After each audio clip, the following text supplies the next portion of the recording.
locally. And what about you? Would you stand if Andrew Cuomo called you tomorrow and said, I would love to come to your county and have a press conference, and would you stand with me, and would you do it? No, only because, and partisan politics aside, in terms of this issue, but you have to go the route. Unless he came up and said, here's how I'm going to do it.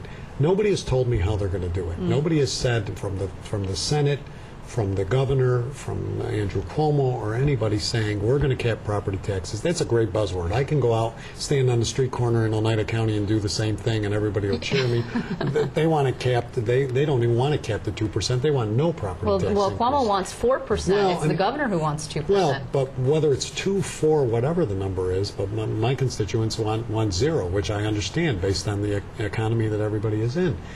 The question becomes who's going to pay for it, and how do we continue to do it? Last year I proposed a budget that had a 2%, 2.5% property tax increase in it, which got whittled down to 2.1% by the legislature in my county. But my spending, my discretionary spending, the 17% of the budget that I have control over for things we want to do, only went up a couple $100,000 in a $360 million budget. My mandated costs went up over $15 million. Mandated costs from the state of New York.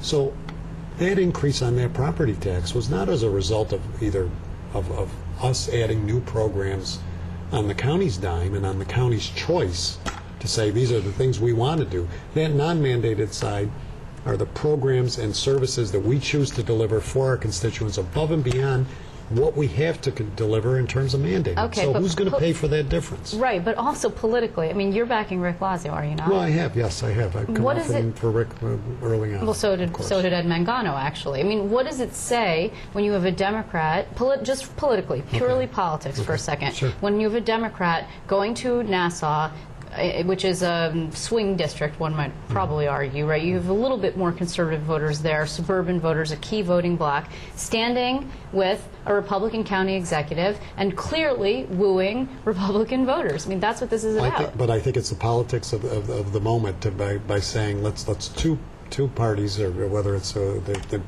Democratic governor or candidate for governor and then the Republican county executive or vice versa. It's saying something that people want to hear. And that's real easy to do, and that's part of the political landscape of what you do in elections. You go out there and you pitch something that everybody wants to hear, but what's behind it? Where's the meat? Where's the solution?